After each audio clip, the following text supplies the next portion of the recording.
Tov Yomi is Gittin Daf Mem Gimel. We're going to start on Mem Beis, 6 lines from the bottom. The Gemara asks the following question: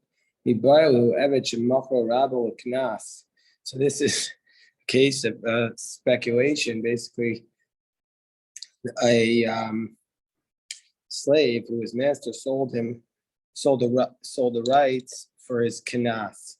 So what is the kanas? The kanas is if the ox will gore the slave, he's selling the rights to this punitive damages that are placed upon the owner of the ox. If an ox gores a slave and kills an ox, then there's a Torah says that you pay a penalty of 30 shkalim. Whether or not the Eved was worth 1 shekel or 1,000 shkalim, you pay a penalty of 30 shkalim. So a person wants to sell those rights. So under those circumstances, machar and a machar. The Gemara asks the question: is it considered? Can you sell it or not?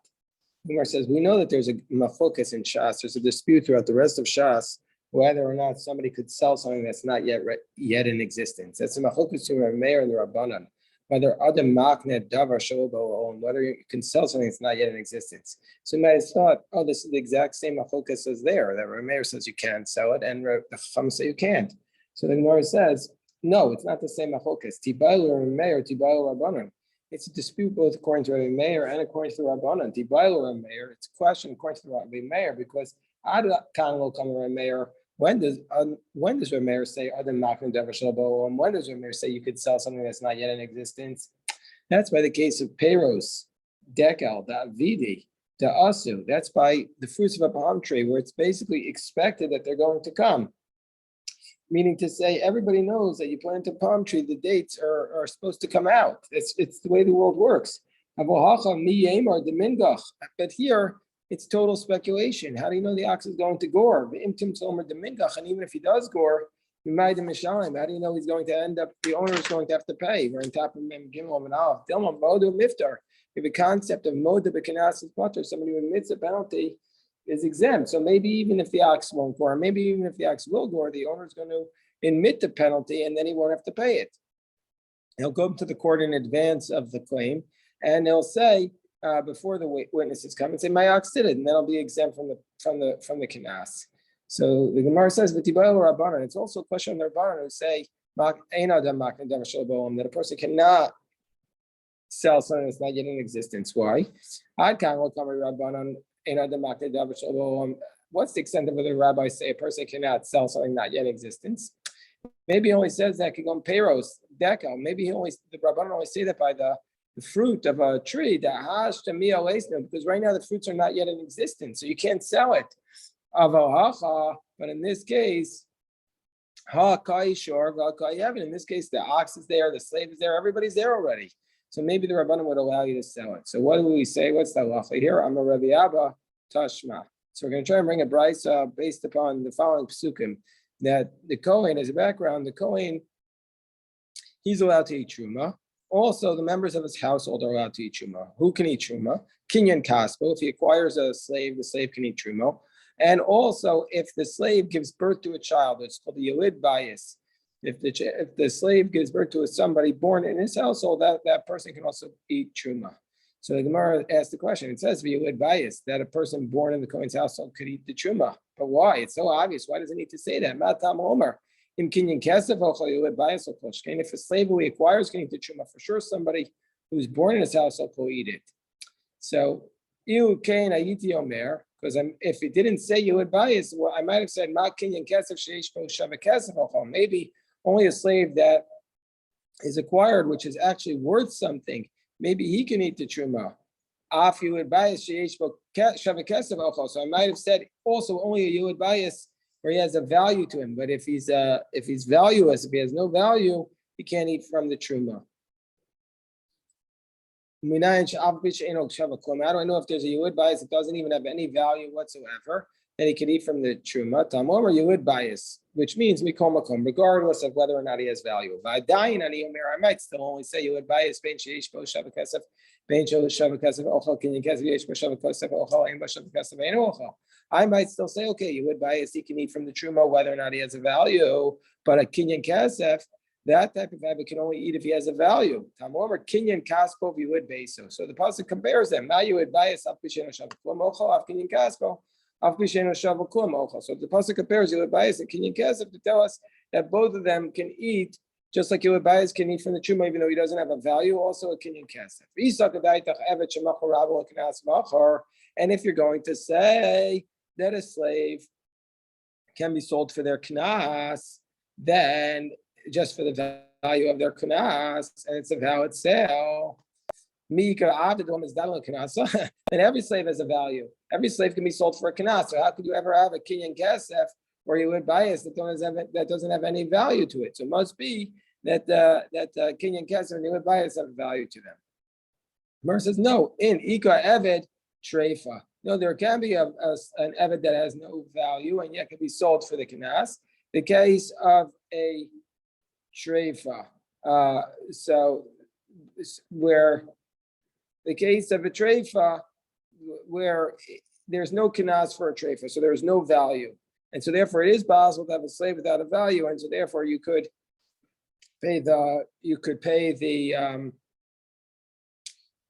and so therefore you need the pasuk to tell us that because ever treifa. Because the treifa, since he's going to die, you don't pay the knas because Rashi says he's a gavra katilu, he's a dead man walking, basically. What do you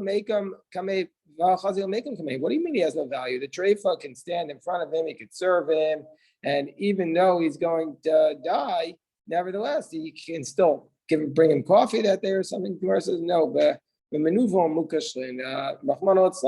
he's repulsive and nobody wants to be around him, and that's a treifa.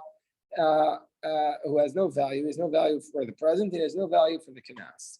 Misha Chatzu. So the Gemara asks a question. Misha Chatzu Evan Chatzu Ben Chorin Shekidesh Bas Chorin Mouse. Now the Gemara asks another question. Leaves the other question unresolved for now. Somebody who was a half slave, half free, who betroths a totally free woman. So you have a slave, he's a half slave, half free, and he betroths a totally free woman. Is it a good kedushin? Now, the Gemara says, let's connect this to another dispute throughout Shas. Imtim Salomer, let's say you want to say, a Ben Yisrael, a totally free male Jew, Shamar Abbas Yisrael, says to a totally free Jewish girl, his Gadshi Lechatzai, become betrothed to half of me, well, that would be Mikudeshes. Then she is betrothed because we say the chazil kula because she could really be betrothed to all of him. And when he says be betrothed to half of me, he means to just say, I'm only going to give you like half my time. I'm going to be marrying another woman as well. So it's a valid betrothal.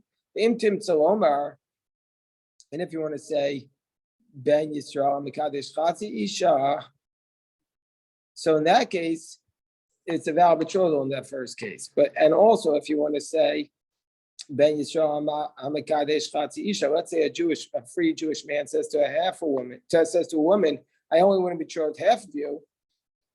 That is a different case. There ain't a Mikudeshes to Shire B'Kinyano, because he's saying I'm not betrothing all of you. So there, it's not a betrothal. So, but this slave is not leaving anything over with his kinyan. He's doing everything he can. He's saying, I'm betrothing as much of you as I can, but he's only able to betroth half. And so therefore, the question is, what's going to be in this scenario? It doesn't, the second scenario where he says, I'm only betrothing half of you is not the same as here, because here he thinks he's doing his betrothal from all of his body. And also in this case, and he's betrothing over, he's just only has half of himself. And in the first case where he says, betrothed to half of me, it's okay. But there, he was chazil kula. He was able to betroth all of her. But in this case, he's not. So what's going to be that tashma? So let's go back to the Bryce we cited on the bottom of yesterday's daf. Let's say the ox scores somebody who's a half slave and half free. No saying chatzi kinas l'rabba v'chatzi kofer l'yorshav. Under those circumstances, if the ox kills somebody who's half slave, half free, you give half the kinas to the master and half the kofer l'yorshav, and half the ransom payment for the ox that gores to the heirs. V'yamar is kedusha v'av kedushin. If you say this slave who's half slave, half free cannot betroth anybody, then Yorshim and Noah, how does he have heirs? Because a slave who has children, they're not considered as heirs. They go to the master. So it must be that the slave is capable of having heirs. So it must be that this half slave, half free must have married a woman, and it's the free children born from this woman who are the heirs. Now, it's a very obvious question. Tema dema toa yorshim b'kedushin. Tosfos asks, "Benomena penuya yorshim." Tosfos asks the obvious question: if a slave is with a free woman, that woman is a Jew, so it doesn't matter. It doesn't matter on his freedom or not. We learned this in Yevamos. We learned that case in Yevamos. So Tosfos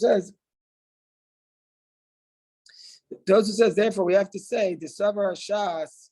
Then Isa the lav bar kedushin, and if he wasn't capable of kedushin, ain't beno misyachis acharav. We wouldn't say that this is his child, and so he doesn't have yichus after him, so therefore he can't inherit it. But those who ask the obvious question, it seems to contradict Yevamos. Amar Rav Bar Ava. So Rav Bar Ava says, no, what's this case talking about? Kisha asu treifa, where the so what happened was here, the ox didn't kill him. The ox just made him a treifa. So therefore, he's a mayorshav nafshe. Doesn't mean half goes to his heirs. It means half goes to himself. So Amar Rava says this is really difficult. Stay chuvas with that. I have two problems with this. Chada the yorshav katana. Even Bryce says explicitly half goes to his heirs. V'od koferhu. And second of all, what are we paying him? We're paying him the ransom. We're paying him the ransom. So the kinas is what goes to the eved, and the kofer, the ransom, is what goes to the free person. And it says that he gets a ransom here for the free part. The ransom is only paid after death. So therefore, you wouldn't be giving this person any money if he's a treifa. So Elam Rava Rai, we told the Rava says the price means half should go to the heirs, but since there are no heirs, he doesn't count. That's how you'd have to read that price. Amar Rava, another attempt, or maybe it's Rabba, there's different girsa. So kashem shemekadesh chatzi isha eina mekudesh. It's just like if you betroth half a woman, she's not betrothed. Ka chatzi shivka v'chatzi bastorin sheniskacha ein kedusha kedushin. So Rabba gives us the principle, just like you can't betroth half a woman. If the woman is a half free, half slave, you also can't betroth her. Darash Rabba barafuna kashem shemekadesh chatzi isha eina mekudeshes. Just like if you betroth half a woman and she's not mekudeshes, so too chatzi shiv and chatzi bastorin sheniskacha eina mekudeshes. Same idea, exactly like Rabba said. Says that Rabba. So Amalei Rav Chisda says no. It's very faulty logic. Midami, two cases are not the same. Hasam shir b'kinyano. There, if you try to betroth a woman and you only betroth half of her, you've left over something in the kinyan, so you haven't betrothed her entirely.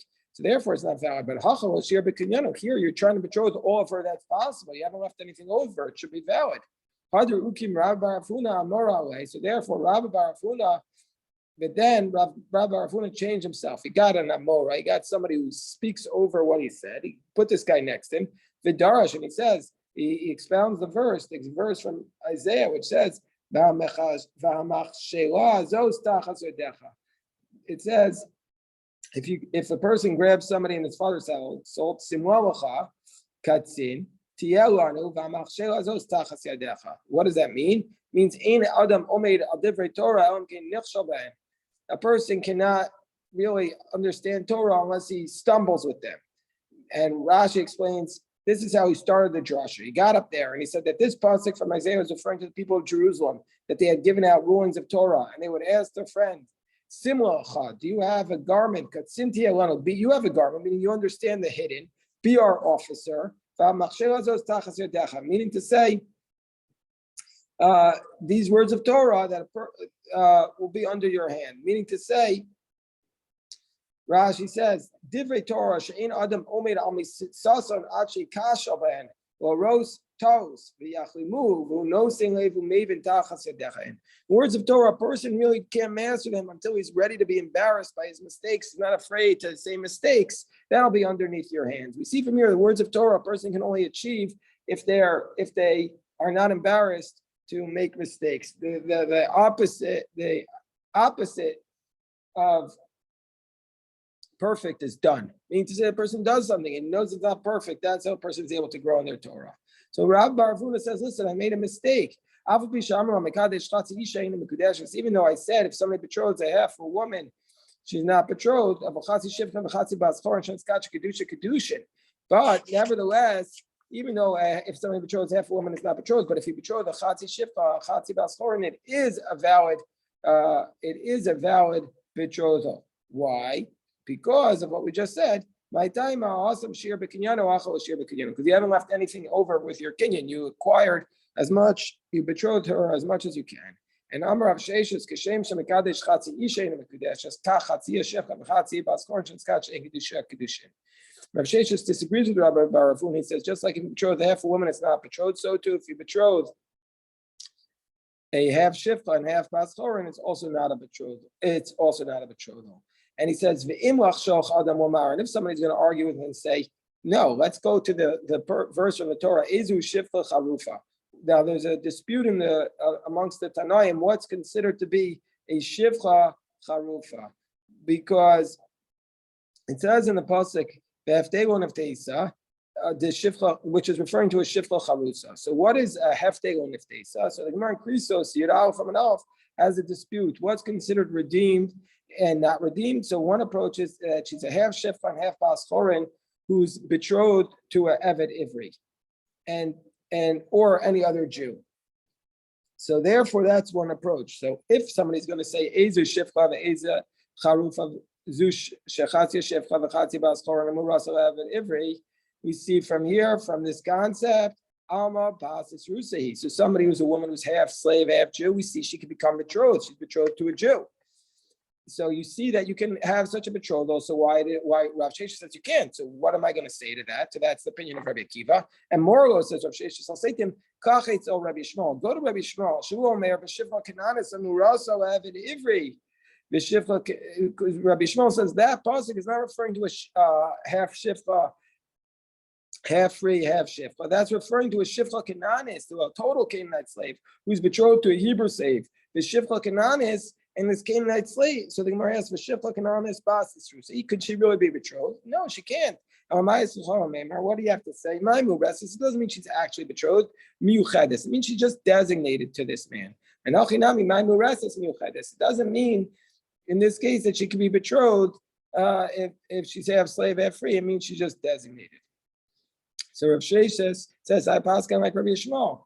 So Amar Rav Chisda, Chatzi Shifcha v'Chatzi Baschorin sheniskat shel Ruvain. So now Rav Chisda says, let's say you have a half Shifcha, half Baschorin. She became betrothed to one brother. Who's that one brother? What'd you find there? It's dirt. Oh, so let's say you have a half Shifcha, half Baschorin, became betrothed to Ruvain. And then after she became betrothed to Ruvain, now like Rav Sheshes, but like Rav Barafuna, then she was freed. After she was freed, she came betrothed to Shimon, Ruvain's brother in this case. Umesu, and then both of them died. Mesu Shneim. Misyabemis Levi. She goes and she could do Yibam with Levi. They have a principle as relates to Yibam. We did this in Yevamos, that a woman who was married to one brother and the brother dies, the second brother comes along and does mamar, which is an insufficient yibum with her, and then he dies. The third brother, she doesn't fall to yibum to both, because since she has a relationship with both of she had a relationship with two brothers, so therefore under those circumstances the third brother cannot you do a yibum if she comes from one brother, but not from two brothers. But in this case, even though she had a kind of relationship with the two brothers, we still say that she's not going to do Yibam. Why? We still say she would do Yibam with Levi. Why would she do Yibam with the third brother? Because Manav Shach, Kedusha, the Ruvain Kedusha, and if the betrothal to Kedush to Ruvain was a valid betrothal, then she's already married to Ruvain. Then Kedusha to Shimon will have Kedusha, and then she's not married to Shimon. You can't marry one brother if you're already married to the other brother. It's just not a valid marriage. The Kedusha to Shimon Kedushin, and if the marriage to Shimon was Kedushin, because to Ruvain she was a half Shifcha, half Basor, and so it's not a valid marriage, then Kedusha to Ruvain will have Kedushin. Then her marriage to Shimon was a valid marriage, and the Kedusha to Ruvain is not Kedushin. So in the Manav Shach, she'll do Yibam with Levi. In Mar, so now we have another case. Chatzia Shifcha v'Chatzia Basor, and Sheniskat Shel Ruvain. Let's say if a half shifcha and half free who became betrothed to Ruvain. And this is like Rav Barafunas. This is like Rabbi Rafuna and Rabba, not like Rav Sheshes, v'nishtachrara, and then she became freed after that. And after she was freed, v'chazor v'niskach Shimon, now she goes ahead and she becomes betrothed to Shimon. So what will we say under these circumstances? Yosef Bar Chama says in the name of Nachman, Palku Kedusha Rishon. Once she was half slave, half free, and then she became totally free. She's a new person, and like a convert who converts is a new person. So she became a new person, and so the first Kedushin disintegrates. Where Rabbi Zera says in the name of Nachman, Gamru Kedusha Rishon. No, just the opposite. The first Kedusha becomes solidified. So Amar Rabbi Zera Kavasa Didim Estaber. It's logical to say like me because it says that a person who sleeps with a shifcha charufa, a shifcha who's betrothed to somebody else, lo yumasu ki lo chupsha. He won't die because she's not freed, which implies al chupsha that if he slept with her after she died, yumsu, he would die. It must be that when if she's half slave, half free, then she's free, that the kedushin is solidified. So Amar Abaye, but that only works according to Rabbi Akiva. Tanan to Rabbi Shmuel the Amar, who says, going back to the dispute we had on Amar Aleph, that what's a shifcha charufa? It's a shifcha kananis. Hamura says lahavet ivri. So it's a regular shifcha kananis who is betrothed to a Hebrew slave. Hachinami, would you say dechechupcha yumsu? Would you say that if he sleeps with her after she's freed, he dies? Why? She's no longer married to him. After we're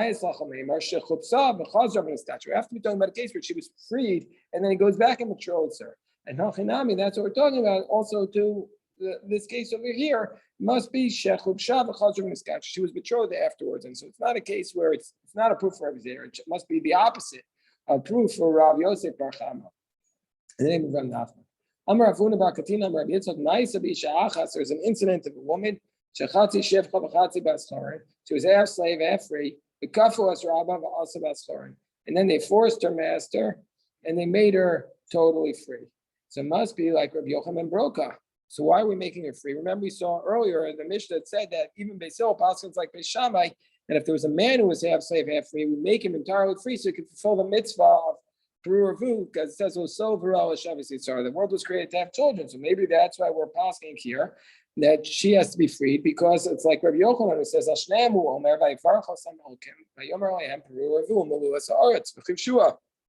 and also the woman is obligated in the mitzvah of being fruitful and multiplying, and so therefore we release her so she can fulfill the mitzvah of getting married and having pure revu. So this seems to be like Rav Sheshes, who said, like Rabbi Rafuna, who says that a woman who's half slave, like Rav Sheshes says, a woman who's half slave, half free can't get married. So the Gemara says, no, that's not the reason why we release her. The reason why we release her is because if she's half slave, half free, it's because since she wasn't able to marry anybody, she couldn't marry a slave or free, like Rav Sheshes was saying. So this is proof for Rav Sheshes. There was nobody to say, oh, you're my wife. And so therefore, everybody was treating her in a promiscuous manner. And so therefore, in order to stop the social behavior, we released her. So somebody who sells a slave to an idolater, or he sells a slave to outside the land of Israel, so that's what the Mishnah says. Somebody sells his slave outside the land of Israel, he goes ben choren. Rashi in our Mishnah clearly has a different girsa because Rashi says yotze lecherus, he goes free. So why? What are we talking about? Rashi in our Mishnah tells us, let's say he ran away from the idolaters, because obviously if he's selling to the idolater is still there. You can't say he's free. But if he runs away, osha konsu bezin, or else the courts maybe penalize the Jewish owner that he has to go and redeem him. We're going to say the Kohen Simoso of Doso. We penalize him to redeem him, and when he redeems him, then he doesn't go back to the original Jewish owner.